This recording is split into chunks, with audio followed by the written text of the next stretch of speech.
experience. That was a fine experience, but I'm still looking for something that really thrills me. On the other hand, compare that to an experience where you're rating somebody 5-star. It hit all the buttons. It made you feel so good. The people there were so kind. They were thoughtful. They had everything you needed.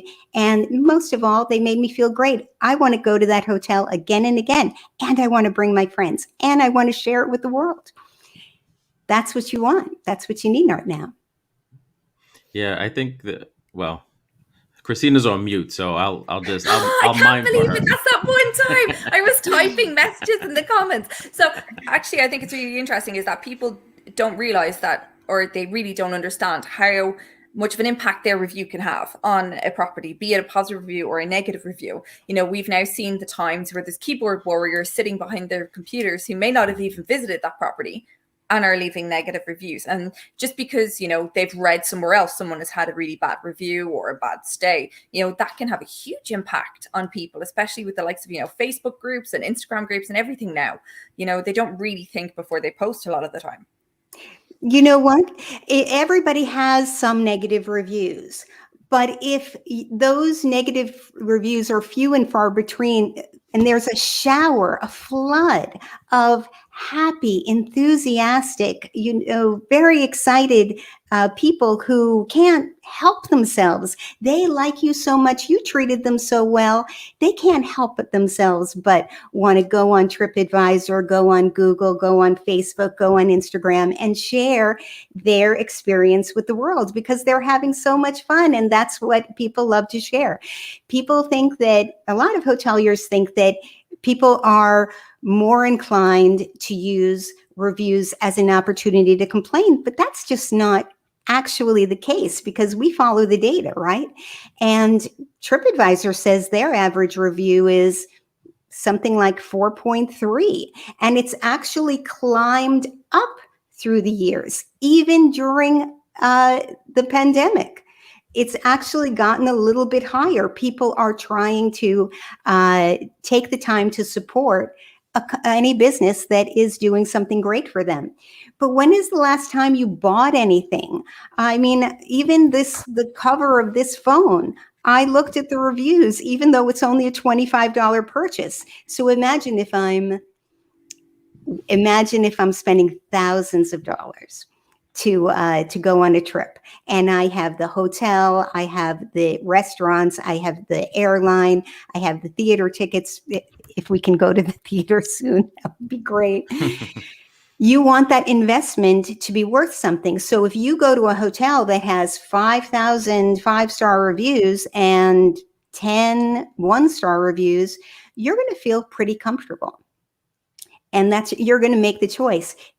You know, people will pay more to stay at the hotel that has higher reviews.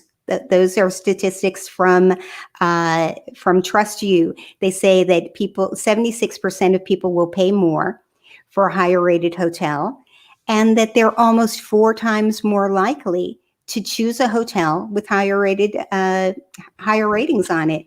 So if you're not focusing on your reviews, you're not really optimizing your revenue at all. So I've got a question. Adele, now I'm talking from my personal experience now, you know, working from hotels, but my experience as a customer, especially in recent times, actually, due to pandemics, a lot of hotels are understaffed. So there's a room for a lot of mistakes during the stay or during the event. Now, people like me, because I've worked in hotels, I empathize for the hotel. So I deal with the hotel team directly and get the solution. But what about for guests? Because the first point is, if they do not get the solutions then there, they are going to make a complaint. So what's the best solutions for hotel to manage this? It's a great question. It's a terrible situation to be in. And obviously, you can't just sit back as the owner or general manager of that property and say, well, you know, let's just tough it out. We have to work together and find solutions. Chip Rogers, who is the head of the American Hotel and Lodging Association shared a story that one general manager was talking to his housekeepers and saying, I see you're distressed. What can I do to help you? That's the question we should always be asking all of our employees. They always know what is bothering them and how to fix it.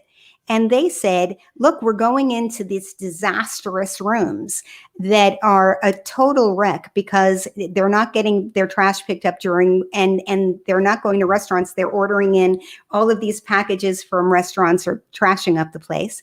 Well, it's a disaster when they get there. It's just shocking. And you've seen the pictures. You've all seen the pictures. Well, guess what? That person talked to their housekeeping and they said, we need somebody to take out the trash before we get into the room. And so they hired a bunch of high school students.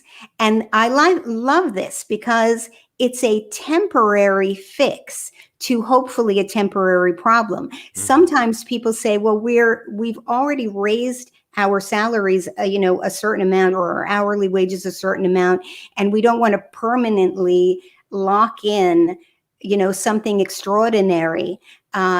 When this may just be a temporary issue, the labor shortage.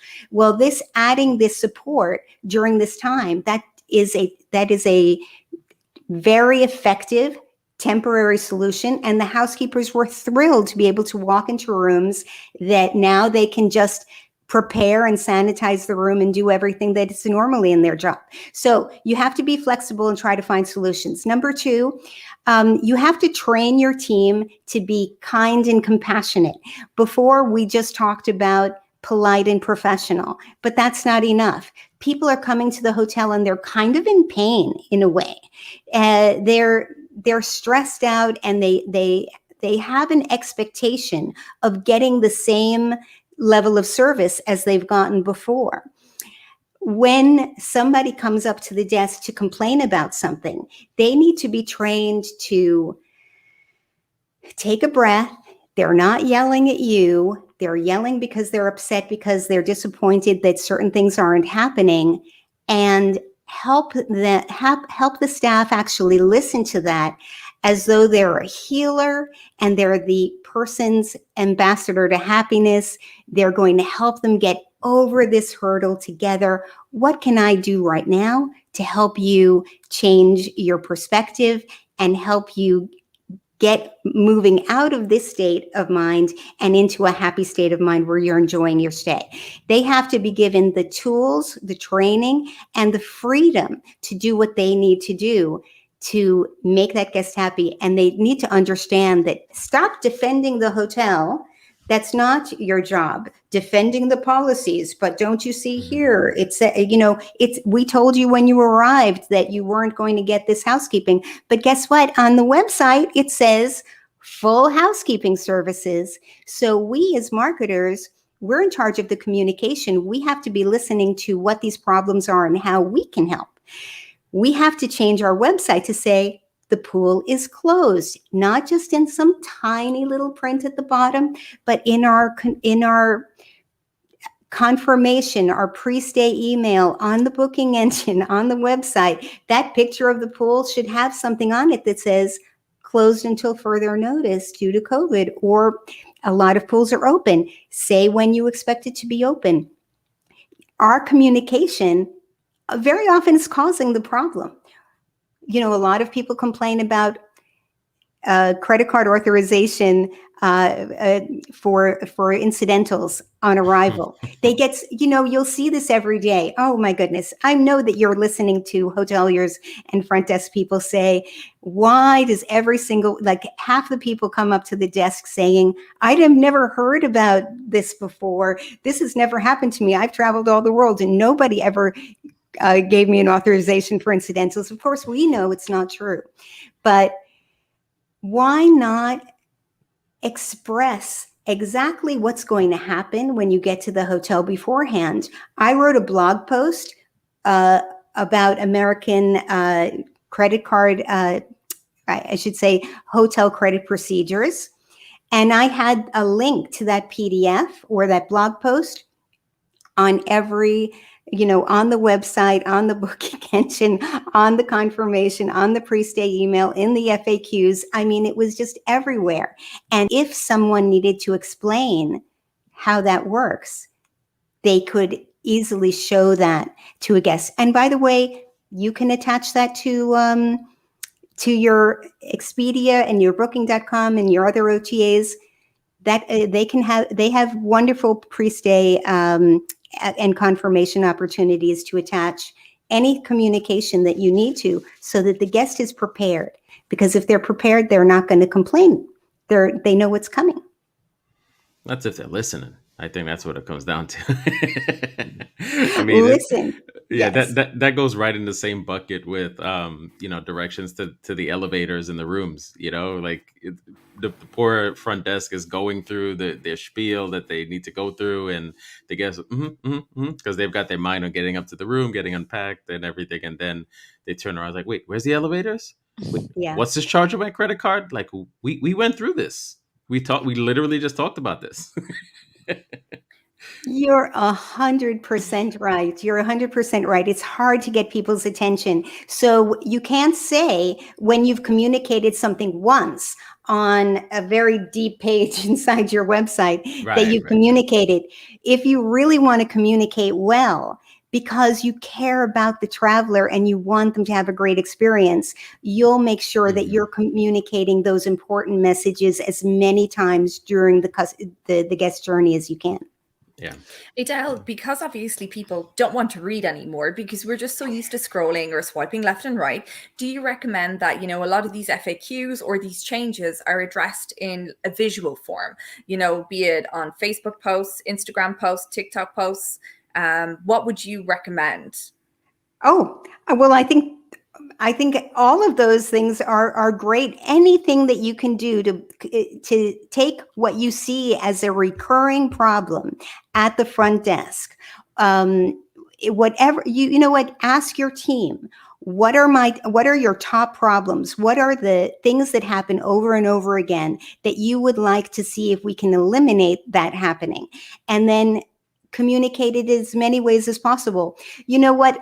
When I go to a website of a hotel, I like to go to the photo gallery and scroll through it. That's my first thing that I do, really, because I don't like to read either. I can get a lot of the idea from that photo gallery. And one thing that I think is so important is having a caption on every picture. Not just says, this is a picture of our deluxe room, but actually, our deluxe room, because you see it in the picture, has these beautiful windows overlooking this. Please, be sure to request this view on, when you're placing your booking. Or sometimes I actually put at the Casablanca Hotel in New York City by Library Hotel Collection, I actually put a picture of the window facing a brick wall with a fire escape in the courtyard and said, this petite room, has no view and no tub, but because it's facing the courtyard, it's one of the quieter rooms in the hotel. So if you appreciate a quiet room, you would know to choose that. So I'm actually downplaying that hotel, that room, but I'd rather have the guest happy, making a good choice that suits them. And if they won't pick that room, if no view, no tub doesn't work for them, sometimes we have to be honest in order to make the guest happy. It doesn't make any sense, but if you call it a petite room because it's only 200 square feet, they're not going to be surprised that it's small. Yeah, no, that's so perfect. It reminds me, actually, about a year and a half ago, I was spending one night in London before taking the train to Scotland, and we were looking for a hotel. Ended up staying at the Standard for that exact reason, because they had a cozy room that was, I don't know, 200 square feet, or, whatever that is in meters to you guys over there. We don't use that system, but it was a cozy room, 200 square feet, no view, but they said perfect for a quick, just a quick stay over. That actually was in the description. I was like, this is exactly what I'm doing. We don't need anything fancy. I'm getting there in the evening. I'm not opening my suitcase. except to brush my teeth and put that stuff back, put the toiletries back, and then I'm leaving the next morning. I don't need anything fancy. And it was perfect. And you're 100% right. As long as you're honest with what you're putting out there, the guests really will have nothing to complain about. And the thing is, there's a market for everybody, right? Like somebody may want that petite room. They don't care about a view. They just want to come in and sleep, right? So what do they care if they're looking at a brick wall? They're not opening those curtains. They're going right to bed. That there's a market for everybody. And if you put it out there, honestly, you'll find those people. Absolutely. And you know what? That's really what you want, because if your website, your pictures of your rooms, you need to make your imagery as beautiful and as emotional and just something that when they go to the website and they see that room, they, I can just imagine myself right there. But if it's fake, what good is that going to do you if you walk into the room and that's not what you get? We had rooms that had, we had some rooms with king, some with queen, and some with full beds. So we made another PDF or blog post because people were a little bit confused on what a full bed is. So we showed 2 staff members pretending to be a couple on a king bed, on a queen bed, and on a full bed, so that they can see visually with the body as a, giving perspective to how much space there is. Spacious, a little less spacious, and pretty cozy. But 2 people could get into that room, but be careful if you choose that room. And then that's really clever. We put the graphic with the measurements, the bed sizes. And so, because you know what? Queen bed, king bed, all these things can have different meanings in different countries. And we have an international clientele. So visual, the 360 tours, use it all, the diagrams, the measurements. And when somebody says the room was small, our response is, well, you know what? We are doing everything that we can, hand to heart, of how to describe with pictures, with diagrams, with measurements, and there are thousands of pictures on TripAdvisor that will show you real life pictures from guests, what those rooms look like. So we're doing our best, but if you have any suggestions on how we can communicate better so that people will know what they're getting, we're all about authenticity. Fearless authenticity is one of the best ways to get great reviews. If you have an unhappy customer, I'd rather have a traveler happy at another hotel than unhappy in mine. So let's be straight, and you'll attract your tribe if you're true to who you are. That's true for your personal branding and for your business. And you'll have very happy people if you just are who you are. Adele, we did have a really interesting post. We've got some really lovely feedback about you and your tips. It's been amazing to actually see loads of people tune in. So it's very nice to have like our regulars and some new people. So you're all very welcome to Revenue Hacks. But Daniela did bring up a very valid point. She finds it difficult to balance the type of post that she does. She's not sure that if people are actually interested in the behind the scenes and daily tours. Danielle, I can tell you for sure, I'm very interested in what you buy in IKEA in Spain for your apartments and putting them together. Do you guys have arguments at home? But how would you recommend, either Calvin or Adele, because both of you work on this side with social media and brand reputation, or what would you recommend to Daniela, especially when she's saying that she doesn't feel people engage quite well with that? Well, she's saying she's not sure if people are interested. So my question would be, have you tried it? Right. I mean, we live in a society where reality TV is king, right? Everybody wants to see behind the scenes and the real thing. So I'd beg to differ. I think the more it's on your social media, the more on your social media you do authentic content behind the scenes, I actually think that's going to do very well, because the reason people go to TripAdvisor, as we've been discussing, is because they're looking for the real story, right? I mean, they expect your website to be pretty and perfect. That's you putting your best foot forward. The whole reason TripAdvisor exists is because people stop trusting that, and let's see what the hotel really looks like. I had a personal example years ago. I was searching for a beach resort, And obviously the website has beautiful pictures of the beach, and then you go on TripAdvisor and it's all rocky and seaweed. So we found another place to go. So now you have the chance to control that narrative on your social media, on Instagram. There's no reason your operations, front desk, whoever is in charge of it, just walk along your beach, walk through your hotel. If people agree, you can show housekeeping going in there and doing what they do to sanitize the room. That shows, what's really happening, but also gives the traveler some confidence that, they are being sanitized and, these are real people doing real things. I couldn't agree more. You know what I found? As much as I might try to make beautiful posts, I wouldn't probably do it so much myself. I would probably give that to my assistant or coordinator or the directors of sales and marketing at the hotels.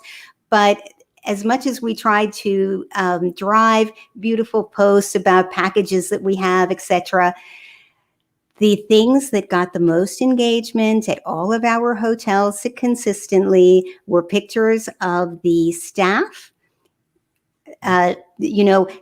making a bed, pouring a glass of wine for a guest, greeting somebody at the door, just a picture of a bellman or a front desk person, or especially a wine and cheese hostess or a breakfast time hostess.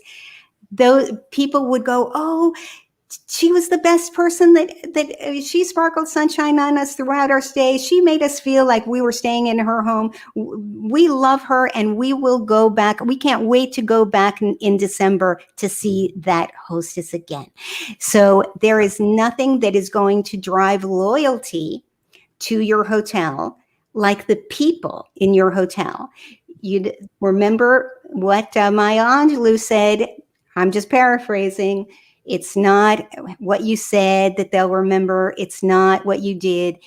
It's the way you make them feel that makes them loyal. And loyalty, by the way, if somebody leaves a 4-star review, some people think that because on TripAdvisor or Google, they may say 3.5 out of 5. Very good.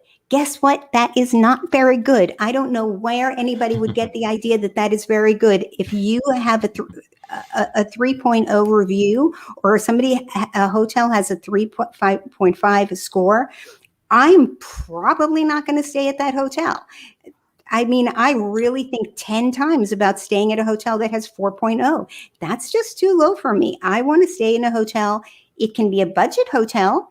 I don't need a fancy for every stay that I go. But if I see 4.5 or above, that's what I'm looking for. Because if let's say you have 100% of your travelers are giving you 4.0, that means nobody's really excited about your hotel to the point where they're willing to stay again and again and again.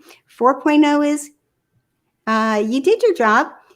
Everybody was polite and professional. I got a clean room, and it didn't really make my heart sing, so I'm still looking for something else. You got what you paid for. Wow. I actually am like, wow, this is going to change how people, especially in branded hotels that use, the brand scale, will actually look at the reviews.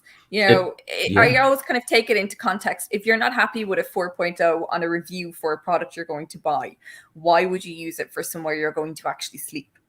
Keep that standard high. Like Amazon, when you shop on Amazon, I'm always filtering 4.5 or 4 5 above. That's where I'm shopping on that basis, because not just going to go for a 3-star.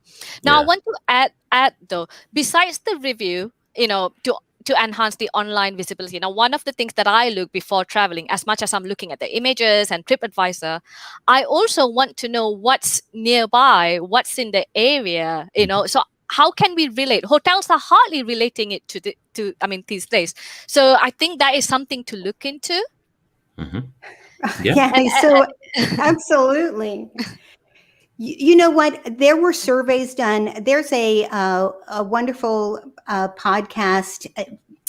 It was called Fuel Travel, and now it's called Travel Boom. I think it's just called the Hospitality marketing podcast. It's the top podcast, so I'm heard.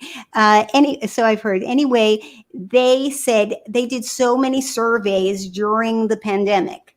And the one thing that people were constantly saying that they didn't get enough of is local information. What's going on in the area? What restaurants can they go to? What outdoor activities are there? What are things that I can do with my experience? Because it's obvious people are not just staying in the hotel to stay in the hotel. They're staying in the hotel to enjoy the area and to have a full and complete experience. So it's so important that we are providing that concierge style information. And a great way to do it, because as I said, people like to have the staff speak up. They like to connect with the human beings at the hotel. Let Anna at the front desk say, these are my 5 favorite Chinese restaurants in our neighborhood, or these are my 5 Italian restaurants in our neighborhood. These are my 5 places where I love to take the kids. That's a great way to do it. You know what? Staff members love to get involved. If they have the time, like if they're not like crushed under the pressure of today, if they have any time on their hands, don't leave them to write a book or wait until somebody comes up to the front desk. Let them take that time to help you with blog posts that are going to attract people to the hotel. And then when isn't it time saving when somebody asks, can you tell me some great places that I can go? And they'll say, oh, here are the blog posts that we did about that. And by the way, this is my favorite one. I think that day is gone, and I think people actually forgot to utilize their staff as best possible. To go back to your original point, Adele, that, general managers tend to be the people that actually reply to reviews, or sales and marketing people. I think now is the right time to get more people involved, because you're educating them on how to build their own reputation, but also to protect the reputation of the hotel and to increase hotel loyalty and increase the brand's loyalty. But also, I think it also helps them, they're on Twitter, Facebook, Insta all the time. They have these amazing ideas, constantly utilize them. You can have the brightest shining stars sitting in your restaurant polishing cutlery, and you're not using them to the company's best ability. And, back to the blog post again, it's very, very quick. It's very easy. You just need to throw your eye over it to make sure there's no grammatic errors. But, it's very fast, and you're getting people involved in that business. You're giving them that sense of community, that sense of family, which can only increase it, because, again, this industry was all built on word of mouth. I think people have forgotten that. It's still word of mouth, but it's being projected through the social channels. And while we're talking about social channels, backstage, Adele did come out and say that she's not a huge fan of checking reviews in Google when she's going shopping for hotels. Adele, can you tell us why? Well, for one thing, I've personally seen incentives for me to make comments about local businesses. And if somebody's going to pay me $1, $50, whatever it is, or any kind of incentive, that's kind of manipulating that. And do you really think, well, maybe now because of the pandemic, locals will have stayed at local hotels. That's a much more of a possibility. But before, I can tell you that most people in New York City, where I spent the last 30 years, and I was vice president of the library hotel collection with 4 properties in New York City, I can tell you that people would comment and have opinions on our hotels who have never stayed there. They don't know what the experience is like. Much better to go to TripAdvisor, where the guests have actually stayed in the hotel. Our average length of stay used to be 5 nights. It went down to 3 when times were a little bit more challenging, and the UK people were coming and staying as long as they used to.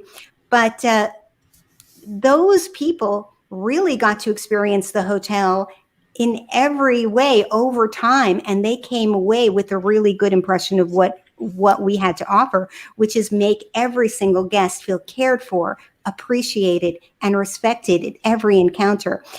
Every single one of those reviews would say, the staff couldn't do enough for me. On the other hand, somebody passes by, goes, I don't like the exterior of the hotel. I'm gonna give it a 1 star. It's just so easy. Just press that button. You don't even have to write your name. You don't have to put your email. You don't have to write a headline. You don't have to write a comment about why you feel that way. It's just not fair.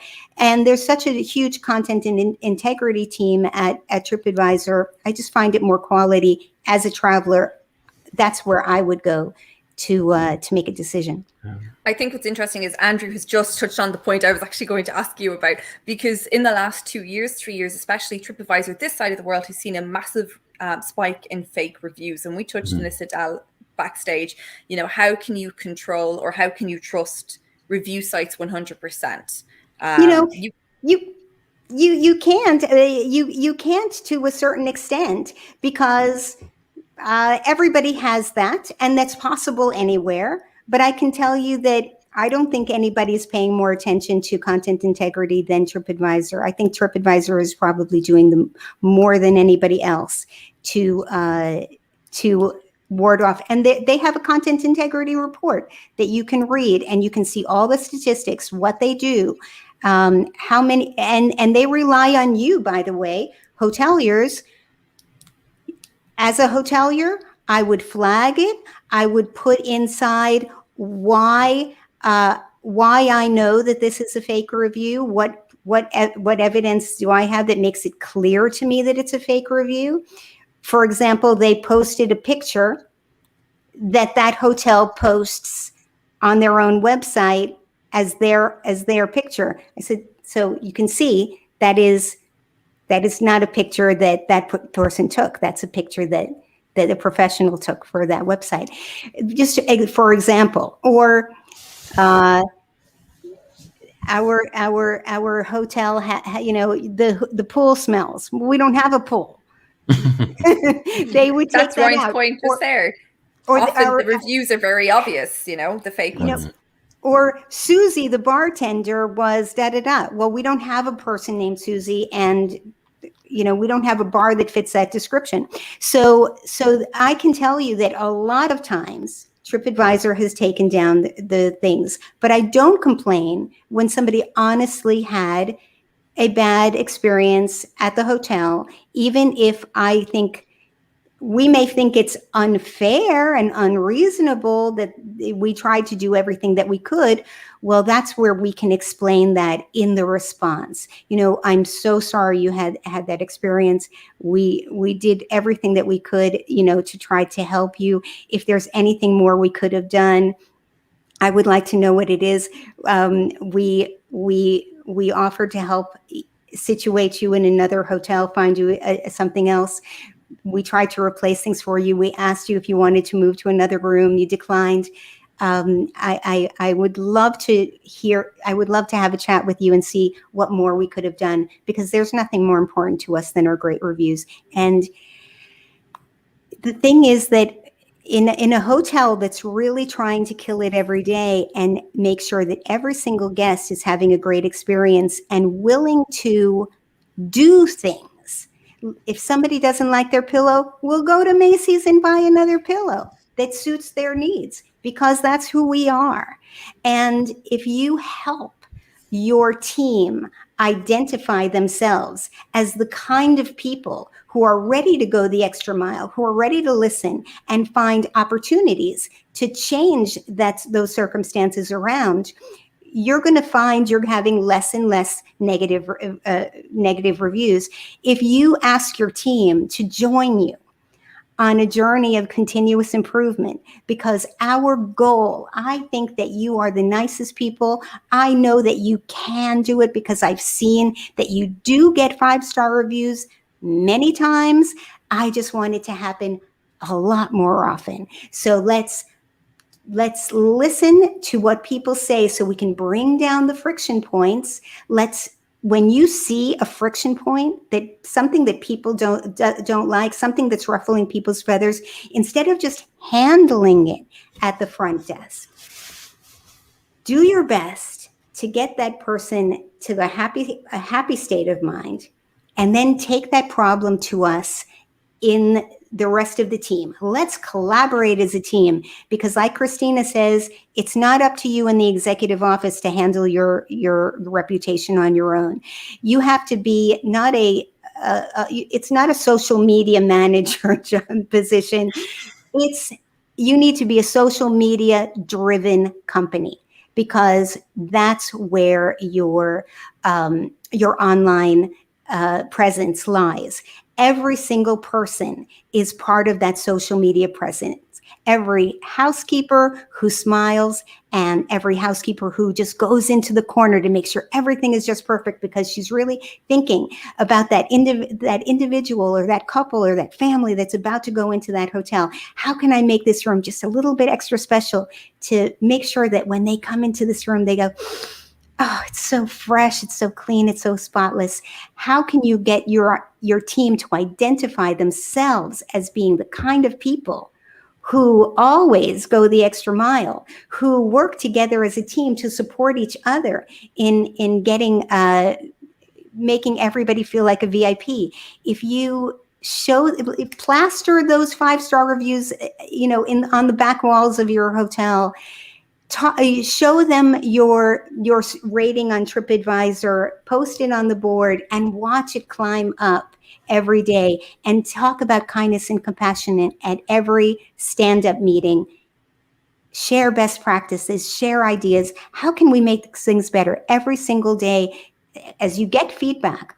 Doesn't matter whether feedback comes from a chat box, an email, from a face-to-face conversation, from a review, from Instagram. It doesn't matter where the feedback is coming from. If it's good feedback, how can I double up on it? If it's critical, how might we do things differently to not have that complaint in the future? And if you are the general manager and think you can just, relegate responding to reviews and reading reviews to your night auditor, are you really the manager of that hotel? Because if you're supposed to be in charge of the excellence of the operations, and if you're a director of sales, marketing, or revenue, or all three, and you care about loyalty so that those guests are willing to pay more, stay more, and say more on review sites and to their friends and family and business associates, well, if you care about those things, you've got to care what people are saying about you. I love it. I actually really do. Adele, I have a question though. How can you encourage your teams, or what education can you give your teams to encourage guests to leave feedback, positive feedback? Because, everyone hands out TripAdvisor cards. Everyone hands out, if you've had a great stay, please leave us a review. My name is Jane. How can you, encourage people in a positive way to leave reviews rather than just the standard mundane way?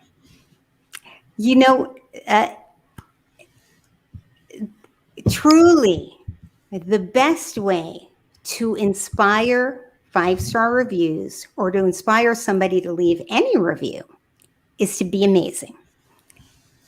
Be amazing for them. Be kind to them. Look them in the eye, and with your eyes, make them feel that you care about them. And I'm listening to you to look for an opportunity for what I can do to make your stay everything you dreamed of. Because if you're amazing for them, they'll be amazing for you.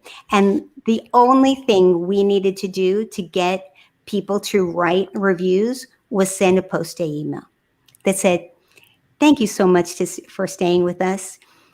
If there's anything that we could have done better, please tell me, let me know by responding to this email. Off one. I'm glad Adele mentioned that, because I was just going to say, people are very quick to complain. With complaint, you do not have to nudge or prompt anyone. Like, I'm good at that. As soon as something goes bad, I'm very good to Twitter it or put it on Google or on TripAdvisor. But when I've had an amazing stay, I talk about it, but very rarely I go online and leave reviews unless they email me. And then ideally I would expect a short survey than where instead of taking it way so long.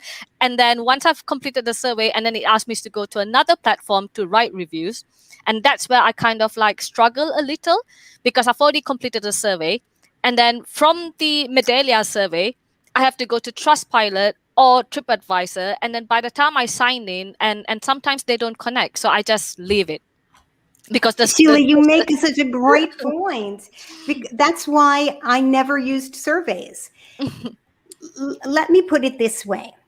If you have 80% or lower of guest satisfaction scores, and in that case, I'm talking about 4s and 5s together. If you have 80% or lower, I would definitely use a survey, because you've got to find those problems, fix them, and make that climb up. We were sitting, always with 90% or higher. So I say, bring it on. We had a 96.1% guest satisfaction score for the, actually, I'm going to not call it that. I'm going to call it Global Review Index from Revpar. Revpar did looked at millions of online reviews from every different source, more than 100 sources online through over a year period. And year after year, the Library Hotel Collection had the highest guest satisfaction score, Global Review Index, of any luxury hotel brand, above all the famous brands that you know as having great service. We had higher.